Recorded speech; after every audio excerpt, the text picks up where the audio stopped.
जब केदारनाथ बाबा ने भक्त के लिए 6 महीने को बदला एक रात में। हर हर महादेव।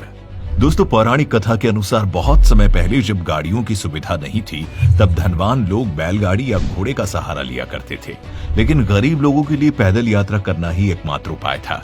उसी समय गरीब शिव भक्त ने केदारनाथ धाम की यात्रा करने के लिए मन में ठान ली और पैदल यात्रा शुरू कर दी। वो इतना भोला था कि उसे तो केदारनाथ का रास्ता भी नहीं पता था, परंतु उसको ये विश्वास था कि बाबा केदार उसको दर्शन जरूर देंगे। इस तरह लोगों से रास्ता पूछते पूछते वो धीरे धीरे आगे बढ़ने लगा। जय भोले का नाम जपते जपते वो 2 महीने तक लगातार चलता रहा और फिर 2 महीने बाद अंत में जैसे तैसे केदारनाथ मंदिर के पास पहुंच ही गया। लेकिन वहां पहुंचकर उसने देखा कि चारों तरफ सन्नाटा छाया हुआ है, वो मंदिर भी बंद पड़ा है और साथ ही भारी मात्रा में बर्फ की बरसात हो रही है। ये सब देखकर उसके मन में सैकड़ों सवाल उठने लगे। सभी सवालों के साथ वो मंदिर की तरफ बढ़ने लगा। तभी उसे एक उम्मीद की रोशनी दिखाई दी। उसने देखा कि मंदिर के पंडित जी पूजा करने के बाद मंदिर का दरवाजा बंद करके अपने घर को जा रहे थे। फिर क्या था? उसने कांपती आवाज में कहा, पंडित जी, मैं बाबा शिव के दर्शन करना चाहता हूँ। कब होंगे मुझे मेरे प्रभु के दर्शन? उन्होंने उससे बताया कि मंदिर का दरवाजा अब 6 महीने के लिए बंद हो गया है और अब 6 महीने के पहले मंदिर का दरवाजा नहीं खुलेगा। ये सुनकर शिव भक्त के पैरों के नीचे से जमीन खिसक गई। आप भी सोच रहे होंगे ऐसा क्यों? भक्त द्वारा कारण पूछने पर पंडित जी ने बताया कि केदारनाथ मंदिर साल में सिर्फ 6 महीने के लिए ही खुलता है और बाकी के 6 महीने बंद रहता है। ये नवंबर में दीपावली के बाद भाई दूज के दिन बंद हो जाता है, क्योंकि इस समय वहां बहुत अधिक बर्फ गिरने के कारण मंदिर बर्फ से ढक जाता है। ऐसे में यहाँ जाना खतरे से खाली नहीं होता। इसीलिए अप्रैल के महीने में अक्षय तृतीया के दिन मंदिर के पट खोले जाते हैं और बाबा केदार अपने भक्तों को दर्शन देते हैं। ये सुनकर शिव भक्त के होश उड़ गए। आंसुओं से उसका गला भर गया और वो वहीं फूट फूट कर रोने लगा। थोड़ी देर तक तो वो कुछ भी नहीं बोल सका, लेकिन जैसे तैसे उसने कहा, पंडित जी, मैं 2 महीने से पैदल चलकर बहुत दूर से आया हूँ। मैं बहुत गरीब हूँ। इस कड़ाके की ठंड में मैं कहाँ जाऊंगा?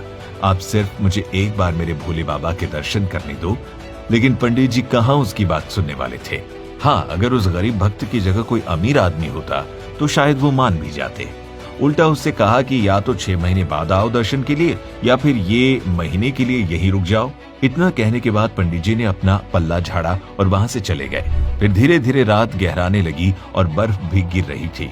ऊपर से पहाड़ों की ठंडी हवा मानो उसके शरीर को जगह जगह से तोड़ रही हो, लेकिन फिर भी उसने हार नहीं मानी। वो भगवान का ध्यान करते हुए बैठा रहा और मन में ठान लिया कि अब वो बाबा के दर्शन किए बिना वहां से हिलेगा भी नहीं।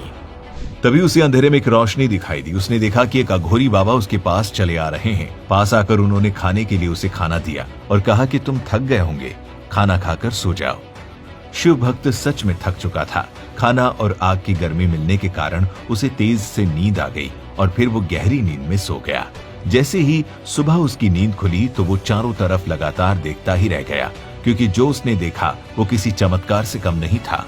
उसने देखा कि दूर दूर तक कहीं भी बर्फ नहीं दिखाई दे रही है और न ही उसे ठंड लग रही थी। वो सोचने लगा कि अचानक ये क्या हुआ और फिर उस अघोरी बाबा को इधर उधर ढूंढने लगा, लेकिन जब वो नहीं मिले तो अंत में हार कर वो मंदिर के पास ही बैठ गया।